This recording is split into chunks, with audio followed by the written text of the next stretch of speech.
दूसरों की मदद हमेशा किसी न किसी बहाने से बिना किसी स्वार्थ के करनी चाहिए, और बिना स्वार्थ के जो मदद की गई है उसी को परोपकार कहते हैं। महात्मा गांधी, विवेकानंद, उन सब ने भी परोपकार की बात कही। उनका भी ये कहना था कि आपको जब भी अवसर मिले आप परोपकार करिए। एक बार एक परोपकारी राजा विक्रमादित्य अपने राज्य में शासन करते थे। उनके राज्य में रामू और श्यामू नाम के दो दोस्त थे। रामू हमेशा कहता था कि मेरे राजा जब तक हैं तब तक मुझे भूख की चिंता करने की जरूरत नहीं है। श्यामू कहता था कि जब तक मेरे ईश्वर हैं तब तक मुझे भूख की चिंता करने की जरूरत नहीं है। राजा विक्रमादित्य प्रतिदिन प्रातः में अपने दरबार में जो लोग आते थे उनको दान दिया करते थे। जो जिस तरीके की मांग लेकर के आता उस तरीके का दान हमेशा करते थे। तो रामू और श्यामू की बात तो शहर में इतनी चर्चित हो जाती है कि राजा तक बात पहुंचती है।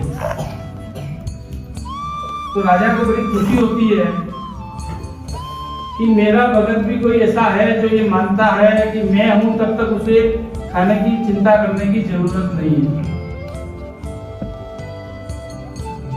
एक बार रामू और श्यामू दोनों राज दरबार में जाते हैं।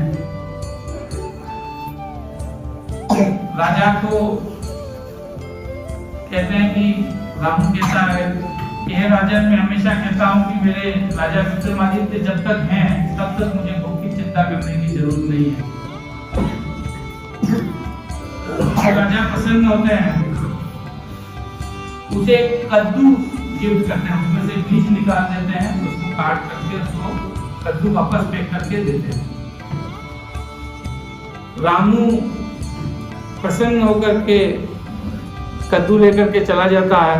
श्यामू को जब पूछा जाता है तो श्यामू कहता है कि राजन, मैं तो ये मानता हूं कि जब तक ईश्वर है तब तक मुझे भूख की चिंता करने की जरूरत नहीं है। राजा को अजीब लगता है। राजा कहते हैं कि ठीक है, तेरे ईश्वर व्यवस्था करेंगे। दोनों वापस लौट आते हैं। रामू सोचता है कि मैं इस कद्दू को ले जा करके क्या करूंगा, इसको मार्केट में बेच देता हूं, उससे जो पैसे आएंगे उससे घर पे राशन ले जाऊंगा, खाना बना के खाऊंगा। तो वो कद्दू 2 रुपये में बेच देता है। शाम को श्यामू अपने घर पे खाना बनाने के लिए सब्जी लेने जाता है मार्केट में। तो वो 3 रुपये में वो कद्दू खरीद लेता है। जब कद्दू घर ले जा करके वो काटता है तो उसमें सैकड़ों स्वर्ण मुद्राएं मिलती हैं।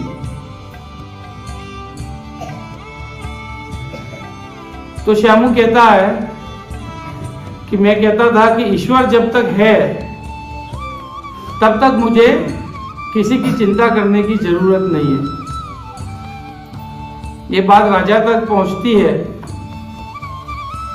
तो राजा भी मान लेते हैं कि सिर्फ मेरे से ही किसी व्यक्ति का घर चलेगा ये जरूरी नहीं है, ईश्वर चाहेगा तो ही चलेगा।